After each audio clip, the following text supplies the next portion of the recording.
Bonjour, alors s'il y a un sujet sur lequel les avis sont encore très partagés, c'est bien celui de l'avenir des rémunérations des CGPI. On entend un petit peu tout et son contraire sur le sujet, l'occasion pour nous de faire le point avec deux experts en la matière, Jean-Pierre Rondeau bonjour. Et Jean-Pierre Corbel. Bonjour Bogdan. Messieurs, bonjour. Jean-Pierre, alors vous, est-ce que vous pourriez me repositionner un petit peu la problématique? Qu'est-ce qui se passe? Il est venu dans l'esprit de quelques fonctionnaires européens ou autres l'idée qu'on était certainement attiré par les rémunérations les meilleures plutôt que par l'intérêt de nos clients. Donc c'est un phénomène qui sort. Et c'est le principe de précaution. C'est un peu comme dans le cadre de la vaccination récemment, c'est-à-dire que les politiques se protègent en finalement se lavant les mains. Mais Jean-Pierre, je repose la question. Est-ce qu'il y a un problème? C'est quoi le problème des rémunérations? Vous avez un problème? Vous savez ce que vous allez faire? Nous avons un problème parce que nous avons MIF 2 qui est en cours et MIF 2 va... un seul article, un seul Qu'est-ce que c'est? Donc c'est la directive européenne, la seconde, qui dit beaucoup de choses en matière financière, mais spécialement un article qui nous concerne, qui était au départ peut-être la suppression des rétrocessions de commissions. D'accord. Qui compose quand même entre 60 et 80% de la rémunération des CGP, absolument, on est bien d'accord. Absolument. Donc il y aurait un problème.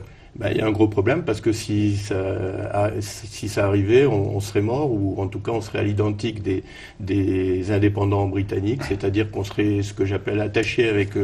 on aurait la marque du collier du chien et on serait attaché à une plateforme. Alors Jean-Pierre, vous avez écrit beaucoup de choses sur ce sujet et vous, Jean-Pierre, vous avez l'air de ne pas être d'accord avec M. Rondeau. Alors, Bogdan, je ne sais pas, vous avez vu ça Si. Moi, je suis totalement d'accord. Toute la profession en parle. Mais pas du tout, pas du tout. Il peut arriver que sur la forme, j'y viendrai tout à l'heure. D'accord. Sur la forme, il peut arriver que nous ayons des points de désaccord. Oui. C'est la vie, on ne peut pas être d'accord sur tout. Mais sur le fond. Mais sur le fond, on est totalement d'accord. Donc il n'y a aucun problème sur les rémunérations. Il y a un problème énorme sur les rémunérations. Et au-delà de ça, il y a un problème sur le modèle de l'indépendance. Pour qualifier les choses et pour bien comprendre la problématique MIF 2, ça touche les commissions en titres, donc compte titres et opérations annexes.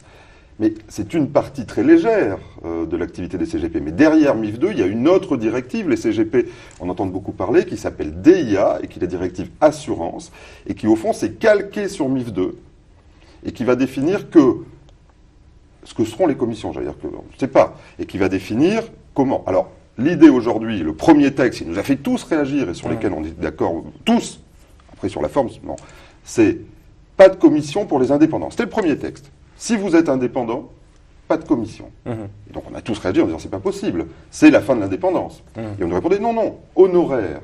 Voilà. Et aujourd'hui, il y a deux modèles qui s'affrontent. On va dire le modèle anglo-saxon, qui est celui-là, pas de commission si vous êtes indépendant, et un modèle d'Europe du Sud, Jean-Pierre y reviendra un peu mieux, je pense que moi, parce qu'il connaît bien le dossier, qui dit, si commission, mais transparence des rémunérations. Et le gros problème, je conclus là-dessus, c'est que le Français qui s'occupe de ça, Michel Barnier, qui est commissaire aux affaires financières en Europe, eh bien lui, il est du côté anglo-saxon.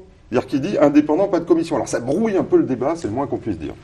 Celui qui est surtout contre nous aujourd'hui... Vous voyez, le problème, c'est que, en fait, en vous écoutant, je comprends toujours rien à votre problème.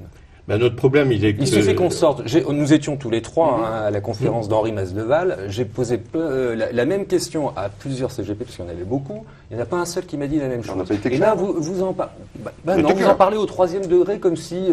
je ne comprends pas votre problème. Quel est votre problème, Jean-Pierre? La situation aujourd'hui... Vous n'arrêtez pas d'aller à Bercy. Pourquoi faire? Qu'est-ce que vous faites? La situation aujourd'hui est très claire. Non, elle n'est pas claire. Je reprends ce qu'a dit Jean-Pierre. C'est que la première chose, c'est que disparition des rétrocessions. Ça va disparaître ou pas, ça? À mon avis, à 90%, non. Non.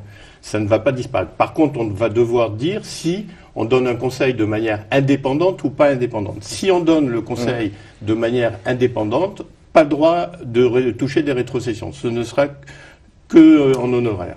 La deuxième chose qui, aujourd'hui, donc, pour moi, c'est le moins grave aujourd'hui parce que je pense que ça ne va pas arriver.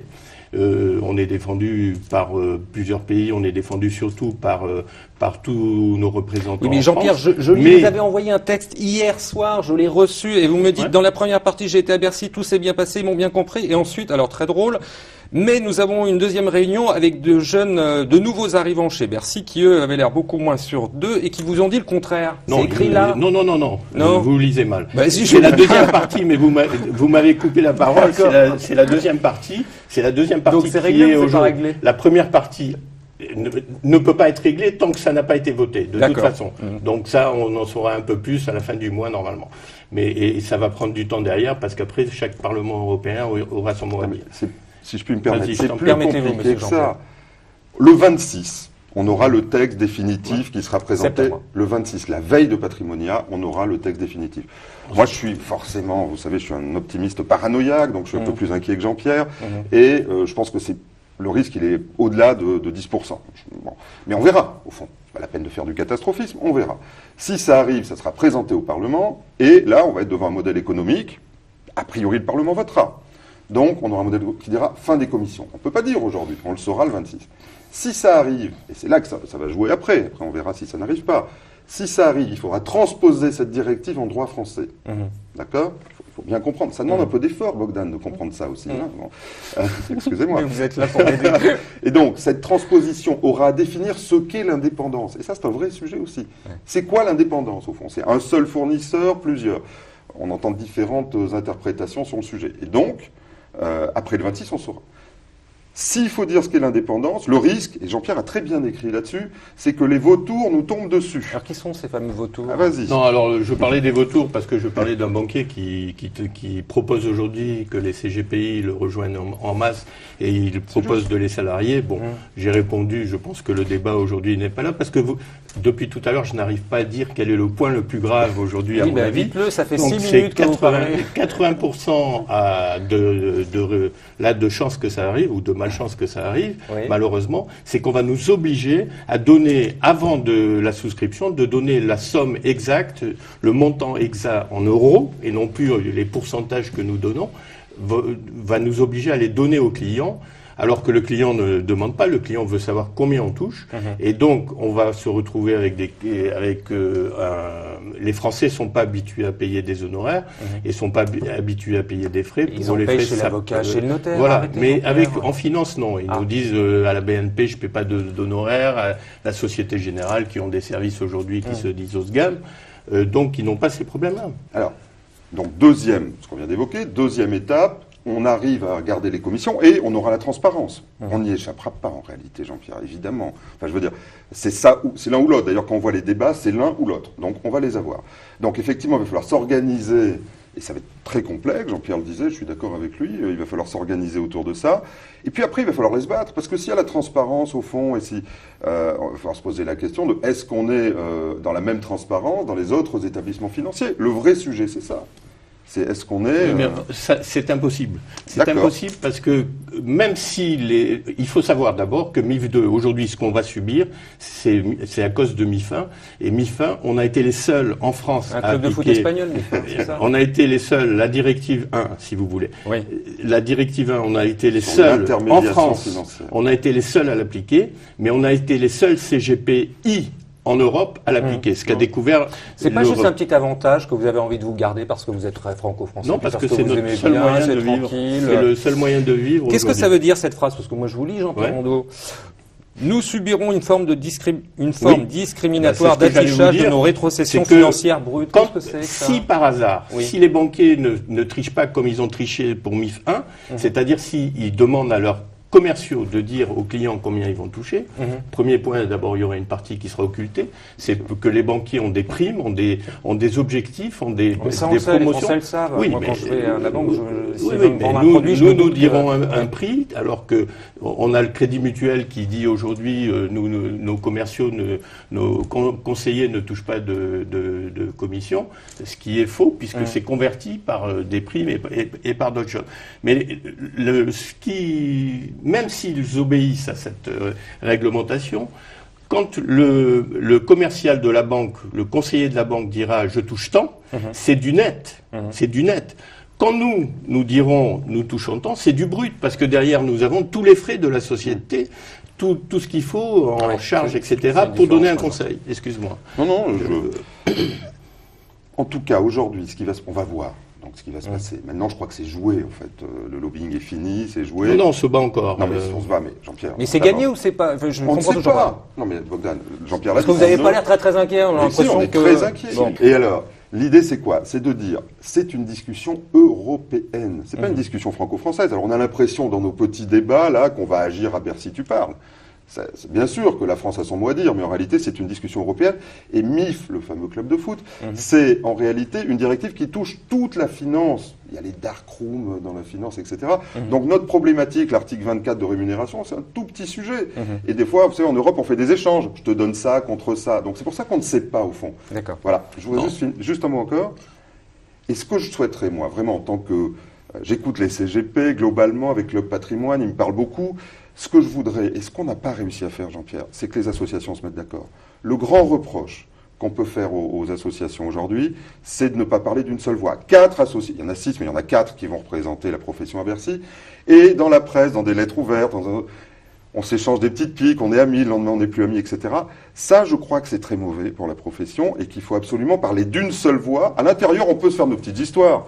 Mais à l'extérieur, à Bercy et pour l'Europe, il faut parler d'une seule voix. Écoute, Jean-Pierre, je ne peux pas te laisser dire ça parce que c'est un discours cucul-praline. J'adore ça. Voilà, tu sais que je suis assez franc. S'il y avait eu une seule association aujourd'hui depuis 2003, on serait mort. Parce que la CIP suivait à l'époque tes meilleurs amis maintenant. Ce sont mes amis, bien sûr, et ce sont mes confrères. Donc, mais à l'époque, suivait ce qui se disait, le CIF devait être supérieur au CGPI. Donc, aujourd'hui, on serait mort. Mais pour d'autres tas de raisons, par exemple la RTO, bien, je ne peux pas voter, je ne peux pas avoir... La RTO, c'est la bombe, c'est le prochain pépin qu'on va avoir. Et la RTO a été votée par les 5 associations, dont 2 d'ailleurs qui n'avaient que ça ne concernait pas. Ils ont voté la RTO et ils ont voté l'interdiction que nous avons d'avoir des titres, de faire de la RTO de titres vifs. Donc, c'est pas le débat aujourd'hui, mais il est bon qu'il y ait des associations différentes, qui expriment des voix différentes. Quand on va à Bercy et qu'on est 4 associations à défendre avec des fois un secrétaire général ou autre, ça a beaucoup plus de poids que d'avoir une personne seule.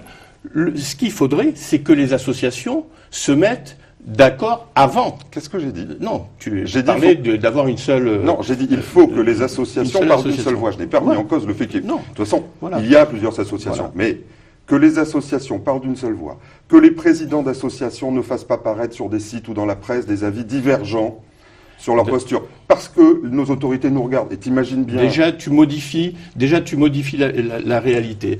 Aujourd'hui, il y a 2 associations de haut de bilan, il y a 2 associations qui sont de pur CGPI, et il y a 2 associations qui sont mixtes et qui ne défendent pas que les CGPI.